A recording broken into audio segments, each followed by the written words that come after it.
Shirlene Cardoso Borgonha, 39 anos, foi morta aqui em Brasília pelas costas com pauladas na cabeça por um jovem de 17 anos para quem ela devia R$100. Ele já foi apreendido por ato análogo ao feminicídio, tem que dizer assim, né? Na hora que a polícia chegou, ele estava com outro jovem de 16 anos que jogou um revólver 32 municiado numa caixa de lixo. Os dois foram, então, apreendidos. A polícia verificou a ficha dele. Não é o primeiro homicídio. Já está lá, ele é homicida, só que não pode dizer que ele é homicida, né? Porque ele é inimputável.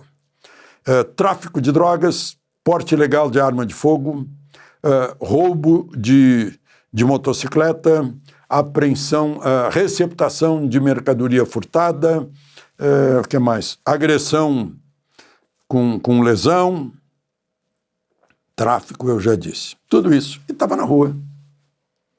Estava na rua.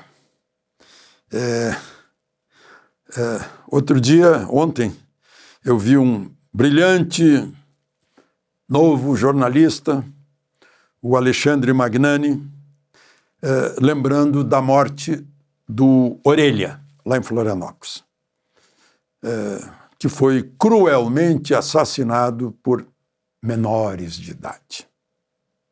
E aí ele lembra que a Argentina está no caminho de baixar a idade penal, que lá é 16 anos, está sendo baixada para 14, o Milei queria 13, mas a oposição resistiu, mas já aprovou na Câmara Federal por 149 votos a 100.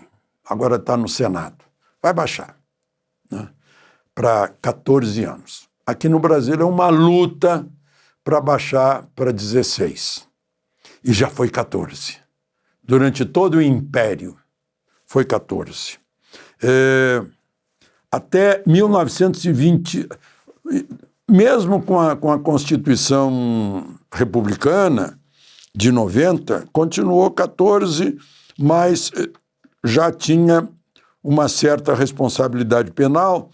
Absolutamente inimputável eram os de menos de 9 anos. De 1921 em diante, aí foi, com 18 anos, era plena culpa, mas dos 14 aos 18 ainda tinha um processo especial. Aí, em 1940, entrou a idade penal de 18 anos, que foi mantida na atual Constituição. E agora há muitas... primeira proposta é...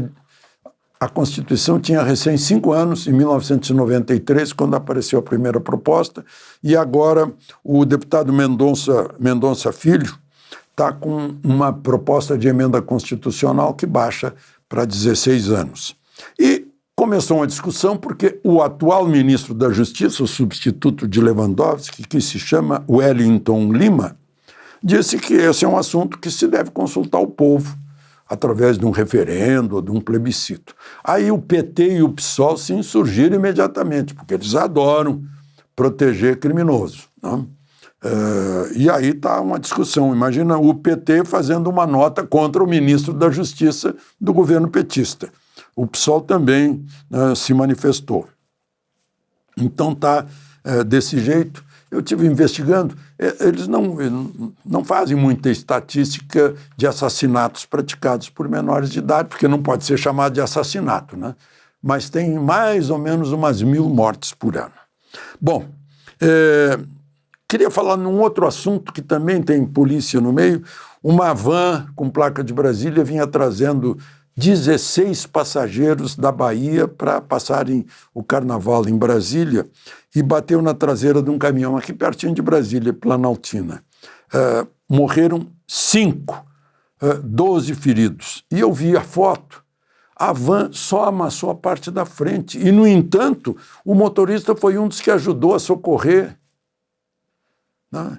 O motorista ficou machucado na perna, na testa, mas ferimentos sem gravidade. E outros morreram. E outros estão feridos gravemente. E nenhuma das notícias, nem no Globo, nem no Correio Brasiliense, levantam a hipótese de que as pessoas que morreram estavam sem cinto de segurança. Porque a parte em que elas estavam está intacta. Ou seja, os corpos é que continuaram na velocidade da van e foram se chocar na frente com alguma coisa de cabeça. E aí morreram. Só para lembrar. O barulhinho da fivela do cinto de segurança faz a diferença entre a vida e a morte. De Brasília, Alexandre Garcia.